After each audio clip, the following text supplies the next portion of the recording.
እህቴ ለእረፍት ወደ ሀገር በሄደችበት ዘመድ ጥየቃ ስትሄድ የሆነ ሰው ጠልፎ አስገድዶ ወሰዳት። ወደ ውጭ የመመለስ ዓላማ ስለነበራት ቤተሰቦቿን ኒካህ እሰሩልኝ አለቻቸው። ከተመለሰች በኋላ ግን ኒካሁ ይውረድልኝ ብላ ሽማግሌም ቢልኩ አልተሳካም። ለመፈታት ከፈለግሽ 50 ሺህ ብር ክፈይ አላት። ሲያገባትም በልጅቷ ገንዘብ ነው ያገባት። እሷ ካሳ መክፈል አለባት? ያብራሩልኝ የሚል ጥያቄ።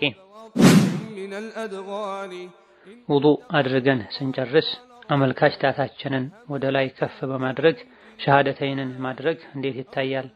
እኔ ሰዎችን መሰረት የለውም ስላቸው ታረሞት ስንገባ ይህን ጣት በማውጣት ሸሃደተይን እንድንል ነው የሚደረገው ይሉኛል። ይህ እንዴት ይታያል? ያብራሩልኝ የሚል ጥያቄ ነው።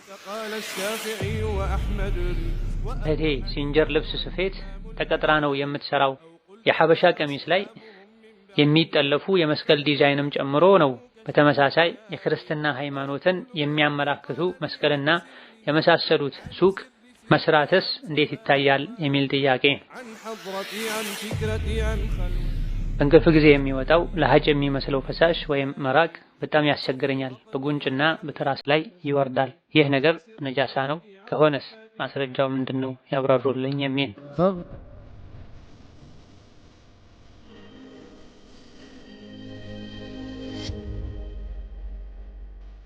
السلام عليكم ورحمة الله وبركاته. الحمد لله حمدا كثيرا طيبا مباركا فيه كما يحب ربي ويرضى، وصلى الله وسلم وبارك على نبينا محمد وعلى آله وأصحابه ومن اهتدى بهداه واتبع سنته إلى يوم الدين. اللهم لا علم لنا إلا ما علمتنا إنك أنت العليم الحكيم. يا معلم آدم وإبراهيم علمنا، ويا مفهم سليمان فهمنا، وأعوذ بك اللهم أن أقول فيك ما ليس لي به علم فأضل وأضل. اللهم اجمع لي بين الصواب والثواب. أما بعد، ዛሬ ከምናያቸው ጥያቄዎች የመጀመሪያው ውዱእ አድርገን ስንጨርስ አመልካች ጣታችንን ወደ ላይ ከፍ በማድረግ ሸሃደተይንን ማድረግ እንዴት ይታያል? እኔ ሰዎችን መሰረት የለውም ስላቸው ታረሞት ስንገባ ይህን ጣት በማውጣት ሸሃደተይን እንድንል ነው የሚደረገው ይሉኛል። ይህ እንዴት ይታያል? ያብራሩልኝ የሚል ጥያቄ ነው። ከውዱእ ጋር የተያዙ አደቦችን፣ ስነ ስርዓቶችን ውዱእ ሲጀመር እና ውዱእ ሲጠናቀቅ የሚባሉና የሚደረጉ ዝክርና ዱዓዎች በትክክለኛ የነቢ ሐዲሶች ተነግረዋል። ከዚህ ውስጥ ውዱእ ሲጠናቀቅ አመልካች ጣትን ወደ ላይ ከፍ ማድረግ፣ ወደ ሰማይ ማየት በትክክለኛ ዘገባ አልተነገረም። ወደ አላህ ተባረከ ወተዓላ ያቃርባል ተብሎ የሚሰራ ማንኛውም ስራ ከቁርአን ከሐዲስ ማስረጃ ሊኖረው ይገባል። ዒባዳ በማስረጃ የተገደበ ነው። በእርግጥ አንዳንድ የፊቅህ አዋቂዎች ይህ ይወደዳል ያሉበት ሁኔታ አለ። ነገር ግን ከነቢ ሐዲስ የተነገረው አሽሀዱ አን ላ ኢላሀ ኢለላህ ወሕደሁ ላ ሸሪከ ለሁ ወአሽሀዱ አነ ሙሐመደን ዐብዱሁ ወረሱሉሁ አላሁመ እጅዐልኒ ሚነ ተዋቢን ወእጅዐልኒ ሚነል ሙተጠሂሪን የሚል ዝክር ማድረግ ነው። ይህ ሲባልም ይሁን ይሄ ካለቀ በኋላ በአይን ወደ ሰማይ ማየት፣ ጣትን ወደ ላይ ማንሳት ተወዳጅ እንደሆነ ሁሌ መደረግ እንዳለበት የሚያሳይ ትክክለኛ ማስረጃ የለም። ይደረጋል የሚል አቋም ያላቸው አሽሀዱ አን ላ ኢላሀ ኢለላህ ስንል አላህ ሰማይ መሆኑን ለመግለጽ ነው። አመልካች ጣታችንን የምናነሳውም የአላህን ብቸኝነት ለመግለጽ ነው የሚሉት። ይህ የሚደረግበት አጋጣሚ አለ። ነቢ አለይሂ ሰላቱ ወሰላም በትክክለኛ ሐዲስ የነገሩን ያደረጉት ራሳቸው። እዚህም ጋር የሚደረግ ቢሆን ያደርጉት ነበር፣ አድርጉ ይሉን ነበር። ለምሳሌ ነቢ ሰለላሁ ዐለይሂ ወሰለም ኹጥባ ላይ ዱዓ ሲያደርጉ አመልካች ጣታቸውን ያነሱ እንደነበረ፣ እንደዚሁ ሶላት ላይ ተሸሁድ ላይ ይህ እንደሚደረግ በትክክለኛ ሐዲስ ተነግሯል። ከውዱእ በኋላ ቢደረግ ልክ እነዚህን እንዳስተማሩን እንደነገሩን አንዳንዱን እንዳደረጉት በተደረገ ነበርና ስለ ውዱእ እሳቸው ያላደረጉትን አድርጉ ብለው ያላዘዙንን አናደርግም። ከውዱእ በኋላ አመልካች ጣትን ወደ ላይ ለይቶ ከፍ ማድረግ ሲሞቱ ሸሃዳ ለመያዝ ሲሞቱ አሽሀዱ አን ላ ኢላሀ ኢለላህ ወአሽሀዱ አነ ሙሐመደን ረሱሉላህ ለማለት ምክንያት ይሆናል የሚል የነቢ ሐዲስም የለም።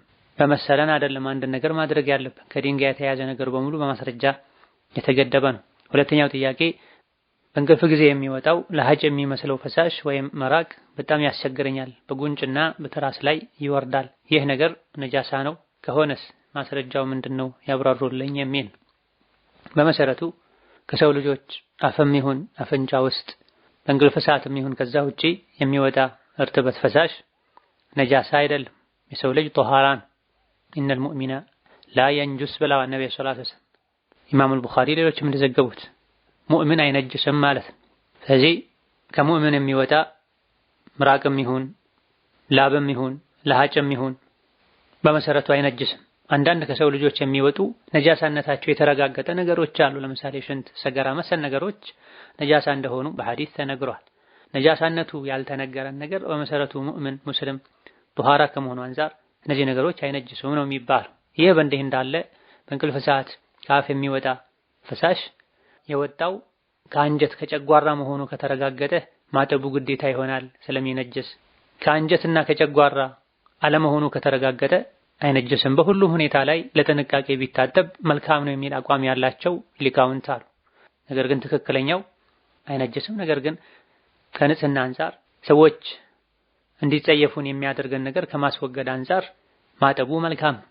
ከመሰረቱ ደግሞ መነሻው ምንድነው ብሎ ሰበቡን አውቆ ያመጋገብ ችግር ነው ወይስ በሽታ ነው ታውቆ ይሄ ችግሩን ከመሰረቱ መቅረፉ አስፈላጊ ነው። ሌላኛው ጥያቄ መን ሶለል በርደይኒ የሚለው ሐዲስ በጀማዓ ለሚሰግዱ ሰዎች ብቻ ነው ወይስ ቤት ውስጥ የሚሰግዱ ሴቶችንም ይመለከታል ያብራሩልኝ የሚል። ነቢያችን ሰለላሁ ዐለይሂ ወሰለም ትክክለኛ በሆነ ሐዲስ መን ሶለል በርደይኒ ደኸለል ጀነህ ማለታቸው ተነግሯል። ፈጅርና ዐስርን በአግባቡ በስርዓቱ በሰዓቱ የሰገደ ጀነት ገባ ብለዋል። ሲሞት ጀነት ይገባል ማለት ነው። ሌሎች ጀነት ለመግባት መሟላት ያለባቸው መስፈርቶችን ካሟላ ጀነት እንዳይገቡ የሚያደርጉ ከልካይ ነገሮችን ከራቀ ከተጠነቀቀ ማለት ነው። ይህ በወንድ ብቻ የተገደበ አይደለም። ሶላቱን መስገድ ባለበት መልኩ እሱ በታዘዘው መልኩ የሰገደ ማንኛውም አማኝ ሰጋጅ በዚህ ሐዲስ የተነገረውን ምንዳና ትሩፋት ያገኛል። ስለዚህ ሐዲሱ መስጂድ ሄደው የሚሰግዱ ወንዶችንም ጀማዓ ማይወጅብባቸው ቤት የሚሰግዱ ሴቶችንም ጭምር ያካትታል። ሌላኛው ጥያቄ ሶላት በጀማዓ ስንሰግድ ኢማሙ ፋቲሐን ከጨረሰ በኋላ ተከታዮቹ ፋቲሐን መቅራት አለባቸው ወይስ ኢማሙ ከቀራ በቂ ነው? የቱስ ነው የሚሻለው ያብራሩልን የሚል ነው። ይህ በብዛት በተደጋጋሚ የሚነሳ ጥያቄ ነው። እዚሁ የፈትዋ ፕሮግራም ላይ በተለያዩ አጋጣሚዎች መልሰናል። ከጥንት ጀምሮ በፊቅህ አዋቂዎች መካከል የሐሳብ ልዩነት ያለበት ነጥብም ነው። ከኢማም ጋር የሚሰግድ ሰው የኢማሙ ቂራአት ፋቲሐ ለሱም ጭምር ለማእሙሙም ጭምር ይሆናል። በቀንም ይሁን በማታ ድምጽ በሚሰማበትም ይሁን በማይሰማበት ሶላት ላይ ማእሙም መቅራት የለበትም የሚል አቋም ያላቸው የፊቅህ ሊቃውንት አሉ። የኢማሙ በሚሰማበት ሶላት ላይ ሲሆን ማእሙም መቅራት የለበትም፣ ከዛ ውጪ ባሉት መቅራት አለበት የሚል አቋም ያላቸውም አሉ። የተለያዩ አስተያየቶች አሉ። በላጭና ተመራጩ ከብዙ ማስረጃዎች አንፃር የኢማሙ የሚሰማ ከሆነ ማእሙም ዝም ብሎ ማድመጥ አለበት። የኢማሙ ማይሰማ ከሆነ ማእሙም ለራሱ መቅራት አለበት። በዚህም ቅሩ የሚሉ ሐዲሶችንም ኢማም ሲቀራ ዝም በሉ የሚሉትንም ማስማማት ይቻላል። የኢማም ስንሰማ ዝም እንላለን። የኢማም ማይሰማበት አጋጣሚ ላይ ለራሳችን እንቀራለን። ሌላኛውና ከዚህ ተመሳሳይ የሆነው ጥያቄ ፋቲሐን ያልቀራ ሰው ሶላት የለውም ተብሏል። ኢማሙ ስጁድ ላይ ሆኖ ብደርስ ተክቢረተል ኢሕራም ብቻ አድርጌ ነው ኢማሙን የምከተለው፣ እዚህ ላይ እንዴት ይታያል የሚል ጥያቄ።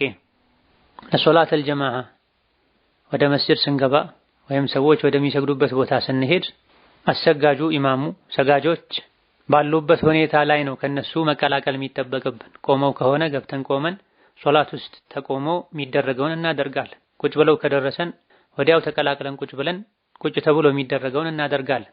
ስጁድ ላይ ካሉ ወዲያው ስጁድ ውስጥ፣ ኢማሙ ስጁድ ላይ ከሆነ ወዲያው ስጁድ ውስጥ፣ ሩኩዕ ላይ ከሆነ ሩኩዕ ውስጥ፣ ተሸሁድ ላይ ከሆነ ተሕያ ላይ ከሆነ ቁጭ ብለን ተሕያ ወደ መቅራት እንገባለን። ኢማም ሲሰግድ ስትደርሱ እሱ የሚያደርገውን አድርጉ ተብሏል በሐዲስ። ወደ ሶላት ስትሄዱ ቀስ ብላችሁ ሂዱ፣ የደረሳችሁበትን ስገዱ፣ ያለፋችሁን ቀዷ አውጡ ተብሏል። ኢማሙ ቆሞ ከደረሰን ሐርመን ፋቲሓን እንቀራለን። ከጨረስነው አልሐምዱሊላህ፣ ካልጨረሰን ሳንጨርስ ሩኩዕ ወርዶ ይነሳል ካለን ትተነው ሩኩዕ እንወርዳለን። ከዛ በኋላ በቆመበት ደርሰን ፋቲሓ ከቀራን ሙሉ ረክዓ ይታሰብልናል። ሩኩዕ ላይ ከሆነ የደረስነው አሊያ ደግሞ ቆመን ፋቲሓን ጨርሰን መቅራት የምንችልበትን ያክል ጊዜ ካላገኘን እጅግ በጣም ብዙሃኑ የፊቅህ ሊቃውንት ዘንድ እዚህ ጋር የፋቲሓውን ጉድለት ኢማሙ ይሸፍናል። ሩኩዕ ላይና ከዛ በፊት ከደረሱ ከተቀላቀሉ እንደ ሙሉ ረክዓ ይታሰባል የሚል አቋም አላቸው። የተወሰኑ ሊቃውንት ቆመን ተክቢረተል ኢሕራም አድርገን ፋቲሓን እስካልቀራን ድረስ ይህ ረክዓ አይታሰብም፣ እንዲሁ ኢማሙን ለመከተል ያክል ስጁድ ላይ ተሕያ ላይ ስናገኘው አብረን እንደምንገባው እንገባለን እንጂ ተቆሞ ሙሉ ፋቲሓ ያልተቀራበት ረክዓ አይታሰብ የሚል አቋም አላቸው። ይሄ የተወሰኑ የሐዲስ ሊቃውንት አቋም ነው። ከጥንቃቄ አንፃር የሚሻለውም ይሄ ነው። ሩኩዕ ከማድረጉ በፊት ከኢማሙ ጋር ተቀላቅለን ቆመን ፋቲሓን መቅራት ከቻለን አንድ ረካ ተብሎ ይታሰባል። ከዛ በኋላ የጎደለን ካለ ኋላ ላይ የጎደሉን ረካዎች ካሉ ኋላ ላይ ቀዷ ማውጣት። የመጀመሪያ ረካ ከነበረ ከኢማሙ እኩል ማሰላመት ይቻላል። ሩኩዕ ራሱ ላይ ከደረሰን ሩኩዕም ላይ ቢደረስ ፋቲሓ ካልተቀራ እንደ ሩኩዕ አይቆጠርም በሚለው በተወሰኑ የፊቅህ የሐዲስ ሊቃውንት አስተያየት መሰረት እንኳ ቢኬድ ያን ረክዓ ዝም ብለን ኢማሙን ለመከተል አብረን እንገባና ኋላ ላይ ተነስቶ ቀዷ ይወጣል። በብዙሃኑ የፊቅህ ሊቃውንት አስተያየት መሰረት በትክክል ሩኩዕ ላይ ከተደረሰ ፋቲሓውን ባይቀራ ከዚያ በፊት የነበረውን ኢማሙ ይሸፍናል በሚለው መሄድ ይቻላል። ሌላኛው ጥያቄ ቁጭ ብሎ የሚሰግድ ሰው ቆመው የሚሰግዱ ሰዎችን ኢማም ሆኖ ማሰገድ ይችላል የሚል ጥያቄ ነው። ይህም ፊቅህ ላይ በስፋት የሚዳሰስ የተለያዩ ሐዲሶች የተነገሩለት ነጥብ ነው።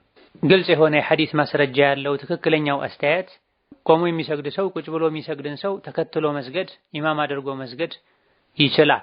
ቡኻሪና ሙስሊም ከአይሻ በዘገቡት ሐዲስ ነቢያችን ሰለላሁ ዐለይሂ ወሰለም ታመው የተወሰኑ ሱሐቦቻቸው ሊጠይቋቸው ሲገቡ ነብዩ ሰለላሁ ዐለይሂ ወሰለም ቁጭ ብለው እየሰገዱ ነበር። እሳቸውን ተከትለው እነሱ ከኋላ ቆመው ሰገዱ ተብሏል። ሐዲሱ ረጅም ነው። በበቂ ምክንያት ቁጭ ብሎ የሚሰግድ የሆነ ሰው የራሱ ሶላት ትክክለኛ እስከሆነ ድረስ መስፈርቱን ያሟላ እስከሆነ ድረስ ሌሎች ከኋላ መተው ከሱ ተቀላቅለው ቢሰግዱ ችግር የለውም። ነገር ግን በተቻለ ያክል የሶላትን ህግጋት መሰረታዊ ክፍሎችን ቆሞ በትክክል ማከናወን የሚችል ሰው ቢያሰግድ የተሻለ ነው ከኺላፍ ለመውጣት። ምክንያቱም ኢማም ቁጭ ብሎ ማእሙሞች ቆመው ከሆነ የሚሰገደው ሶላት ይበላሻል፣ ትክክል አይሆንም የሚል አቋም ያላቸው ሊቃውንት ስላሉ ከኺላፍ ለመራቅ ቆሞ መስገድ የማይችል ሰው ባያሰግድ ሌሎችን ቢያስቀድም ይመረጣል። ነገር ግን ለራሱ ሶላት ከጀመረ በኋላ ሌሎች ቢመጡ ቁጭ ብሎ የሚሰግደው መቆም ስለማይችል በሽተኛ ስለሆነ አካል ጉዳተኛ ስለሆነ ከሆነ የራሱ ሶላት ትክክል የሆነ በሙሉ ኢማምነቱም ትክክል ይሆናል ተብሏል። የተወሰኑት ቁጭ ብሎ ማሰገድ ሌሎች ከኋላው ቆመውት መስገድ የሚቻለው ቋሚ የአንድ መስጂድ ኢማም ከሆነ ነው። ችግሩም ጊዜያዊ ከሆነ ነው።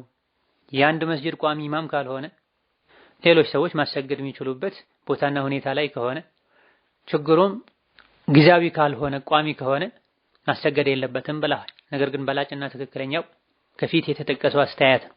የራሱ ሶላት ትክክለኛ የሆነ ሰው በሙሉ ያቅሙን የሚችለውን አድርጎ ሸሪዓን ተከትሎ የሚሰግድ ሰው አንዳንድ ነገሮችን ቢያጎድልም ለምሳሌ መቆም ባይችል እሱ በሚችለው ያክል ይሰግዳል። ከኋላ ያሉ ሰዎች ሸሪዓው ባዛቸው መሰረት ይሰግዳሉ። የሁሉም ሶላታቸው ትክክል ይሆናል ሸሪዓን ጠብቀው እስከሰገዱ ድረስ። ፈተቁላህ መስተጣዕቱም የቻላችሁትን ያክል አላህን ፍሩ ነው የተባለው። አንዳንድ ሐዲሶች ላይ ቀደም ሲል ያነሳነው ሐዲስን መጨረሻ ላይ ነብዩ ሰለላሁ ዐለይሂ ወሰለም ቁጭ ብለው ሲሰግዱ ሱሐቦች ከኋላቸው ቆመው ሲሰግዱ ቁጭ በሉ ብለው ምልክት አሳዩአቸው። ኢማም ቁጭ ብሎ ከሰገደ እናንተም ቁጭ ብላችሁ ስገዱ ሁላችሁም የተባለበት ሁኔታ እንደዚህ አይነት ሐዲስ ተገኝቷል። ይሄም ላይ በተወሰነ መልኩ ሰፊ ኺላፍ አለ። ፈትዋ ላይ በዚህ መልኩ ኺላፎችን መጥቀሱ ሁሌ አስፈላጊና የፈትዋ ስርዓት ላይ ሆነ ይችላል። ነገር ግን አሁን ሰዎች በተለያየ መልኩ ከተለያየ አቅጣጫ ስለሚማሩ የተለያዩ አይነት ፈትዋዎችን ስለሚሰሙ ከዚህ በፊት በነበረው ተርቲብ መሰረት ሰዎች ዕውቀትን ትምህርትን ስለማያገኙ መምታታት ሊኖር ስለሚችል አንዳንዴ እንደዚህ አይነት ነገሮችን መጠቆም መግለጽ የግድ ሊሆን ይችላል። እንደዚህ አይነት ሐዲሶች ኢማም ቁጭ ካለ ቁጭ ብላችሁ ስገዱ ሁላችሁም የሚሉ ሐዲሶች ኋላ ላይ ተሰርዘዋል። ኢማሙ ቁጭ ብሎ ይሰግዳል በቂ ምክንያት ካለው፣ ማሙሞች ቆመው ይሰግዳሉ በሚል ሁለቱ ሐዲሶች ተስማምተዋል። ዲን እስላም ሰፊ የሆነ ዲን ነው። ለሁሉም ሁኔታዎች ተስማሚ የሆኑ ህጎች ያሉት ዲን። ብዙ ነገር ባወቀን ቁጥር አላዋቂነታችን ይገባናል። የምናውቀው ትንሽ ከሆነ ሁሉን ያወቀን ይመስለናል። አንድ ነገር እኛ ስለማናውቀው ብቻ ልናወግዝ እንዴት ልንል አይገባም። እንዲህም አለ እንዴ ብለን ወደ ጥናት ነው ሊመራን የሚገባ። ታላቁ ኢማም ኢብኑ ሐዝም ረሂመሁላህ ተዓላ የሸሪዓ እውቀት መፈለግ የጀመሩት ከጊዜ በኋላ ነው። እድሜያቸው ከፍ ካለ በኋላ ነው። ብዙዎች በህፃንነት እንኳ ጀምረው ተምረው ማይደርሱበት ደረጃ ላይ ደርሰዋል። ኋላ ላይ እድሜያቸው ከፍ ካለ በኋላ ለዕልም የመነሳሳታቸው ምክንያት የሆነ ጊዜ ላይ መስጂድ ገብተው ከአሱር በኋላ መስጂድ ገብተው ቁጭ ሲሉ የሆነ ሰው ተነስ ስገድ፣ መስጂድ ተገብቶ ሳይሰገድ ቁጭ አይባልም ብሏቸዋል። እሺ ብለው ሰግደዋል። በሌላ ጊዜ ደግሞ በተመሳሳይ ሰዓት ከአሱር በኋላ መስጂድ ገብተው ሲሰግዱ ሌላ ሰው አይቷቸው ከአሱር በኋላ ምንም አይነት ሶላት አይሰገድም ከፈርድ ውጪ ብሏቸዋል። እንዴት ነው ይሄ ነገር? ከፊሎቻችሁ ስገድ ትሉኛላችሁ፣ ከፊሎቻችሁ አትስገድ ትሉኛላችሁ። እንግዲያውስ እኔ እስላማዊ እውቀት ከምንጩ ከመሰረቱ ያስፈልገኛል ማለት ነው ብለው ዕልም ጀምረዋል። ከዛ በኋላ ከትልልቅ የኢስላም ሊቆች መሪዎች ለመሆን በቅተዋል። ኢማም ሙጅተሂድ ሆነዋል። አንዳንድ ሐዲሶች ላይ ከፈጅር በኋላ ፀሐይ በደንብ ጎላ ብላ እስክትወጣ ድረስ፣ ከአሱር በኋላ ፀሐይ እስክትጠልቅ ድረስ ሶላት የለም ፈርዱ ሶላት እንጂ ተብሏል። በሌላ ሐዲስ ደግሞ አንድ ሰው መስጂድ ከገባ 2 ረካ ሳይሰግድ አይቀመጥ ተብሏል። ለማያውቁ ሰው ሁለቱ የሚጋጩ ይመስላል። የሐዲስ የፊቅህ ሊቃውንት እነዚህ ሁለት ሐዲሶችን ማስማማት በተመለከተ በሐዲሶች ላይ የተነገረውን ህግ መተግበር በተመለከተ የተለያዩ አመለካከቶች፣ አስተያየቶች አሏቸው። ከፈርዶ በስተቀር ምክንያት ያለውም ሶላት ይሁን ምክንያት የሌለው ሶላት አይሰገድም። አይ ምክንያት ያለው ሶላት ከሆነ ይሰገዳል። ለምሳሌ መስጂድ መግባት ተህየተል መስጂድ ተደንግጓል፣ ይሰገዳል። ውዱእ ያደረገ ሰው ሱነተል ውዱእ ካስለመደ መስገድ ይችላል። ከዛ ውጪ ግን ዝም ብሎ ክፍት ሰዓት ስላገኘው ብቻ 2 ረካ መስገድ አይቻልም በእነዚህ ሰዓቶች ሶላት ስለተከለከለ ብለው ተስማምተዋል። አሻሂድ የፊቅህ ነጥብ የፊቅህ የእውቀት ዘርፍ እጅግ በጣም ሰፊ ነውና በዛው ልክ በጥልቀት ልናጠናው ልንማር ይገባናል። ሌላኛው ጥያቄ የሆነ ችግር አጋጥሞኝ ውሸት ሐራም መሆኑን እያወቅኩ ከባድ ውሸት ዋሸሁ፣ ለዚህ ከፋራ ነው ወይስ ተውባ ማድረግ ያለብኝ ያብራሩልኝ የሚል። አላህ ተባረከ ወተዓላ በተከበረው ቃሉ ያ አዩሀ ለዚነ አመኑ ተቁላህ ወኩኑ መዐ ሷዲቂን ብላ፣ እናንተ አማኞች ሆይ አላህን ፍሩ ከእውነተኞች ሁኑ ብላ። ውሸት የሙናፊቅ ባህሪ እንደሆነም ተነግሯል። የነብዩ ሰለላሁ ዐለይሂ ወሰለም ሰሐቦች አይዋሹም ነበር ተብሏል። የእነሱን መንገድ እንድንከተል ታዘናል። ወኩኑ መዐ ሷዲቂን ማለት ከሰሐቦች ሁኑ፣ እነሱን ምሰሉ፣ ለመምሰል ጣሩ ማለት ነው። ውሸት ከባድ ወንጀል የሙናፊቅ ባህሪም ነው። ሙእምን ሊርቀው ይገባል። የሆነን ችግር በውሸት እንወጣዋለን ብለን ከማሰብ ይልቅ ሐቅ በመናገር አላህ ያድነኛል፣ መውጫ ያበጅልኛል ልንል ይገባናል። ሆኖም ማንኛውም አይነት ወንጀል የተዳፈረ ሰው በሸሪዓ በዚህ መልኩ ይቀጣ ተብሎ ራሱን የቻለ የቅጣት የሐድ የከፋራ መጠን ገደብ እስካልተቀመጠለት ድረስ ተውበት ይበቃዋል። የዋሸ ሰው በዚህ መልኩ ይቀጣ፣ እንደዚህ አይነት ከፋራ ያውጣ አልተባለም። በጥቅሉ ወንጀል የሰራ ተውበት ያድርግ የሚለው ህግ ውስጥ ነው የሚካተተውና መተውበት እስትግፋር ማድረግ፣ ለምን ዋሸው ብሎ መጸጸት፣ ሁለተኛ አልዋሽም ማለት ነው። ይሄ ነው ከፋራው ተውበት ነው። ሆኖም ሳለ በነፍስ ወከፍ ሰደቃ ቢሰጡ አላህ ተባረከ ወተዓላ ሰደቃ የአላህን ቁጣ ያበርዳል፣ ወንጀልን ያራግፋልና መልካም። ሌላኛው ጥያቄ እህቴ ሲንጀር ልብስ ስፌት ተቀጥራ ነው የምትሰራው። የሐበሻ ቀሚስ ላይ የሚጠለፉ የመስቀል ዲዛይንም ጨምሮ ነው። በተመሳሳይ የክርስትና ሃይማኖትን የሚያመላክቱ መስቀልና የመሳሰሉት ሱቅ መስራትስ እንዴት ይታያል የሚል ጥያቄ። ከኩፍር ጋር ከሽርክ ጋር ግንኙነት ያለው ማንኛውንም አይነት ስራ መስራት አይቻልም። መስቀል ዒሳ ለኛ ብሎ ተሰቅሏል ብለው የሚያምኑ ሰዎች መለያ ነው። አላህ ደግሞ ቁርአን ላይ ወማ ሰለቡሁ ወማ ቀተሉሁ ብሎናል። ዒሳን አልገደሉትም አልሰቀሉትም፣ ተመስሎላቸው ተመሳስሎባቸው ነው። ይልቅ አላህ ተባረከ ወተዓላ ዒሳን ወደሱ ከፍ አድርጎታል፣ ወደ ሰማይ አውጥቶታል። የቂያም ቀን እያንዳንዳቸው ላይ ይመሰክርባቸዋል። ሁሉም ጣረሞት ላይ ሲደርሱ የዒሳን ትክክለኛ ማንነት ያውቃሉ፣ ያምናሉ። ዒሳ የአላህ መልእክተኛ የመርየም ልጅ እንጂ ሌላ አይደለም ብሎናል። ስለዚህ መስቀልን ራሱን አንገት ላይ የሚታሰረውንም ይሁን ልብስ ላይ ግድግዳ ላይ የሚለጠፍም ይሁን መስራት አይቻልም። ሌሎችም ከኩፍር ጋር ከሽርክ ጋር ግንኙነት ያላቸው ነገሮችን ማበጀት መሸጥ መጨረሻ አይቻልም። ሐራምና ወንጀል የሆነ ድርጊት ነው። ሌሎችን ኩፍር ላይ ሽርክ ላይ ወንጀል ላይ ማገዝ ነው የሚሆን። በክፍያም ይሁን በነፃ ይሄ መስራት አይቻልም። ሐዲስ ላይ ነቢያችን ሰለላሁ ዐለይሂ ወሰለም ኸምርን ታቦትን መስራት ሐራም ክልክል እንደሆነ ተናግረዋል። ሼኹል ኢስላም ተይሚያ ረሕመቱላሂ ዐለይህ መስቀል የሚሰራ አላህና መልእክተኛው ዘንድ የተረገመ እንደሆነ ተናግረዋል። በዚህ መንገድ የሚያገኘው ገንዘብም ሐራም ነው ብለዋል። ልክ ኸምርን ሸጦ ዝሙት ሰርቶ ገንዘብ እንደማግኘት ነው ብለዋል። ስለዚህ በዚህ መልኩ ሰርቶ መተዳደር ገቢ ማግኘት አይቻልም። ይሄን ያደረገ ሰው ካለም ከእንደዚህ አይነት ራሱ ሐራም ከሆነ ገንዘብ ሊገላገልና ለአቅመ ደካማ ሊሰጥ ሊቶበት ይገባል። ሌላኛው ጥያቄ ባለቤቴን አንዳንድ ኸይር ስራ እናድርግ ስለው ይከብደዋል። እሱን ሳላማክር እኔ ኸይር ስራ ባደርግ ሐራም ይሆንብኛል የሚል ጥያቄ። ማማከሩ ማሳወቁ መልካም ነው። በጅህልና ከሆነ የሰደቃን ትሩፋት ኸይር የመስራትን አስፈላጊነት ባለማወቅ ከሆነ ሊነገረው ይገባል። በሁሉም ተሞክሮ እምቢ ካለ ገንዘቡ የራስሽ ከሆነ ገንዘብ አያያዝ ምትችይ ከሆነ አስተዋይ ከሆንሽ አባካኝ ካልሆንሽ ያለ አግባብ ወጪ የምታደርጊ ካልሆንሽ በራስሽ ገንዘብ ወጪ ብታደርጊ ሰደቃ ብትሰጪ ችግር የለም። ነገር ግን ቤትን የሚያናጋ መሆን የለበትም። በተለያየ መልኩ እሱን ለማለማመድም ማማከሩ ይሄን ወስደ ሰደቃ ስትልኝ ማለቱ በራሱ በኩል ላሉ ለዘመዶቹ ለቤተሰቦቹ ለተቸገሩት ሰደቃ እየሰጠ እንዲለማመድ ማድረግና የሰደቃን ትሩፋት መንገሩ የተሻለ ይሆናል። ባለቤት ሚስት በራሷ ገንዘብ ሰደቃ አትስጪ ብሎ ግን መከልከል አይችልም። ራጂሑ ብዙሃኑ የመረጡት ይሄ ነው። መከልከል የሚችለው ሚስቱ ያለ አግባብ ወጪ የምታደርግ ከሆነ ገንዘብን ዝም ብላ ምትበተን ከሆነ ገንዘብ መያዝ አትችልም ምትባልበት አይነት ሁኔታ ላይ ካለች የህፃናት የሞኞች ገንዘብ እንደሚታገደው ገንዘብሽን ወጪ አታድርጊ ብሎ መከልከል ይችላል። በዚህ ማትታማና ማትጠረጥ እንደዚህ አይነት ችግር የሌለባት ከሆነ መከልከል አይችልም። ሌላኛው ጥያቄ እህቴ ለእረፍት ወደ ሀገር በሄደችበት ዘመድ ጥየቃ ስትሄድ የሆነ ሰው ጠልፎ አስገድዶ ወሰዳት። ወደ ውጭ የመመለስ ዓላማ ስለነበራት ቤተሰቦቿን ኒካህ እሰሩልኝ አለቻቸው። ከተመለሰች በኋላ ግን ኒካሁ ይውረድልኝ ብላ ሽማግሌም ቢልኩ አልተሳካም። ለመፈታት ከፈለግሽ 50 ሺህ ብር ክፈይ አላት።